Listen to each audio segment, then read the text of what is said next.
نحمدہ و نصلی علی رسولہ الکریم اما بعد۔ پارہ نمبر 5 کا خلاصہ۔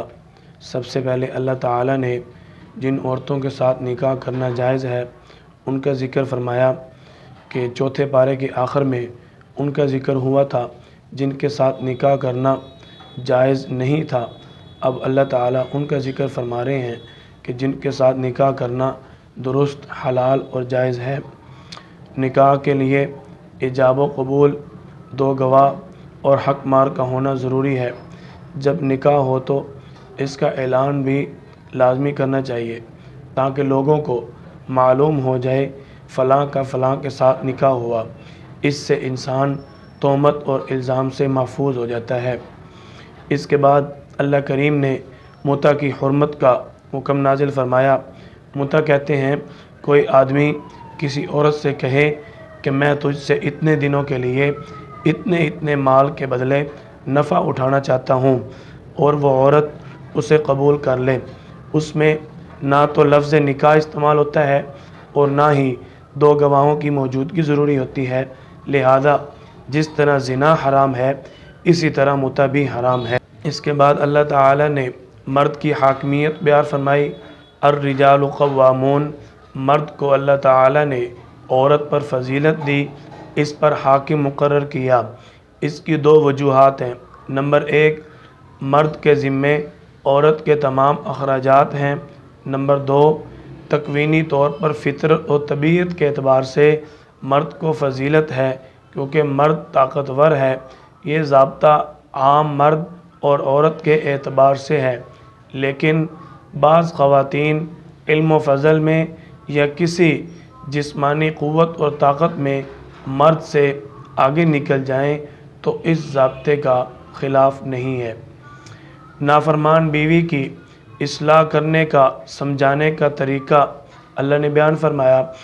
فَعِظُوهُنَّ وَاهْجُرُوهُنَّ فِي الْمَضَاجِعِ وَاضْرِبُوهُنَّ، اگر کبھی بیوی نافرمان اور سرکش بن جائے تو اس کی اصلاح کے لیے 3 تدبیریں اختیار کرنی چاہیے۔ تینوں تدبیروں کو درجہ بدرجہ استعمال کریں۔ نمبر 1، اسے سمجھایا جائے، نافرمانی کی وجہ سے برے انجام سے آگاہ کیا جائے۔ نمبر 2، اگر سمجھانے سے اس کی اصلاح نہ ہو تو اس کا بستر الگ کر دو۔ نمبر 3، اس کے بعد بھی اگر اس کی سرکشی ختم نہ ہو، شرعی حدود میں رہتے ہوئے مناسب سزا دی جائے۔ آگے اللہ تعالی نے طہارت کے مسائل بیان فرمائے۔ طہارت کے مسائل میں جب نماز پڑھنی ہو یا قرآن کریم کو ہاتھ لگانا ہو یا کوئی ایسا دوسرا مسئلہ ہو جس کے لیے طہارت ضروری ہوتی ہے، وہاں ضروری ہو کہ بندہ وضو کر لے۔ بعض حالات ایسے ہیں جہاں پر غسل کرنا فرض ہوتا ہے، مثلا احتلام ہونا یا اپنی اہلیہ سے ملاقات کرنا، غسل جنابت فرض ہو جاتا ہے۔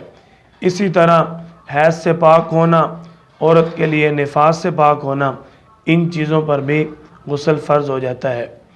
تیمم اللہ کی طرف سے ایک نرمی اور بہت بڑی نعمت ہے، اس کو اللہ تعالی نے بیان فرمایا۔ فَلَمْ تَجِدُوا مَاءً فَتَيَمَّمُوا صَعِيدًا طَيِّبًا، اللہ تعالیٰ کا کتنا بڑا احسان ہے، وضو اور طہارت کے لیے ایسی چیز کو پانی کے قائم مقام کر دیا جو پانی سے بھی زیادہ آسانی سے حاصل ہوتی ہے، کیونکہ زمین اور مٹی دونوں ہر جگہ موجود ہوتے ہیں۔ تیمم کی نعمت صرف امت محمد کی خصوصیت ہے۔ امانت ادا کرنے کی اللہ نے تاکید فرمائی۔ ان اللہ یأمرکم ان تؤدوا الامانات الی اہلہا، کہ اللہ تعالیٰ تمہیں حکم دیتے ہیں جس کی امانت ہو اس کے حوالے کرو۔ اللہ نے خدا، مصطفیٰ اور فقہاء کی اطاعت کرنے کا حکم دیا۔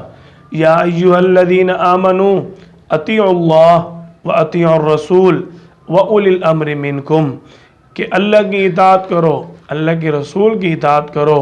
اگر تمہیں کسی مسئلہ میں اللہ کے کلام اور آپ صلی اللہ علیہ وسلم کے فرمان میں اس کی وضاحت اور رہنمائی نہ ملے تو تم فقہاء کی اطاعت کرو۔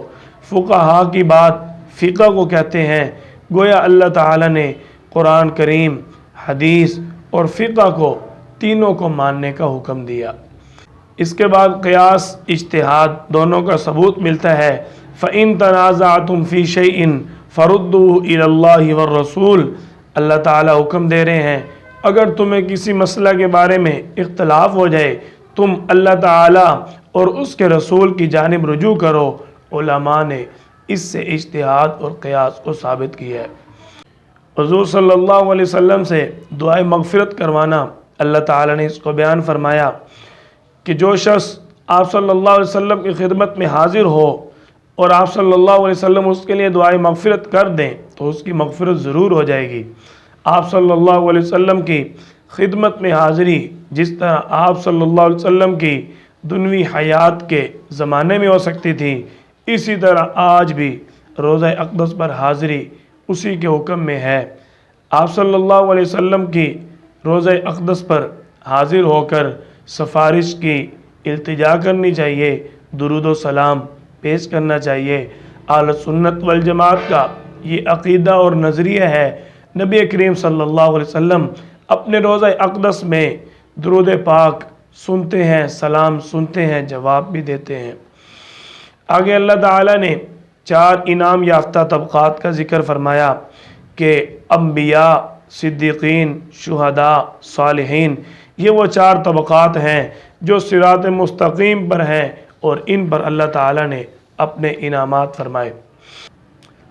عوام کے لیے ائمہ کرام کی تقلید کا ثبوت اللہ کریم نے فرمایا وَلَوْ رُدُّوهُ إِلَى الرَّسُولِ وَإِلَىٰ أُولِي الْأَمْرِ مِنْكُمْ، جن مسائل میں کوئی نص نہ ہو، ان کے احکامات میں کوئی حل نہ مل رہا ہو، 2 طرف رجوع کرنے کا حکم دیا۔ اگر رسول اللہ صلی اللہ علیہ وسلم موجود ہوں ان کی طرف رجوع کرو، ان سے حل کرواؤ۔ اگر وہ موجود نہ ہوں، علماء اور فقہاء، ان کی بات سے رجوع کرو۔ قتل اور دیت کو اللہ تعالیٰ نے بیان فرمایا۔ قتل کرنا جان بوجھ کر یا بھول کر، اس کے اللہ کریم نے مختلف احکامات بیان فرمائے۔ آگے صلاۃ خوف اور صلاۃ قصر، یعنی خوف کے وقت نماز پڑھنا اور سفر میں نماز قصر کرنا، اس کو اللہ کریم نے بیان فرمایا۔ اجماع امت حجت ہے، اس کو اللہ تعالیٰ نے بیان فرمایا۔ بلکہ اللہ تعالیٰ نے فرمایا جو اجماع امت سے ہٹ کر جائے گا وَنُصْلِهِ جہنم، اس کا ٹھکانہ جہنم ہوگا۔ اس کے بعد اللہ کریم نے جو یہ 2 اجماع امت کے راستے بیان فرمائے، نمبر 1 اللہ تعالیٰ نے فرمایا ایک تو جو شخص میرے محبوب صلی اللہ علیہ وسلم کی مخالفت کرے گا وہ کافر ہے، اس نے کفر کیا، بڑا جرم کیا۔ نمبر 2 جس کام پر سب متفق ہو جائیں، اجماع امت ہو جائے، اگر کوئی اس کو بھی چھوڑ کر خلاف راستہ اختیار کرے اس کا بھی ٹھکانہ جہنم ہے۔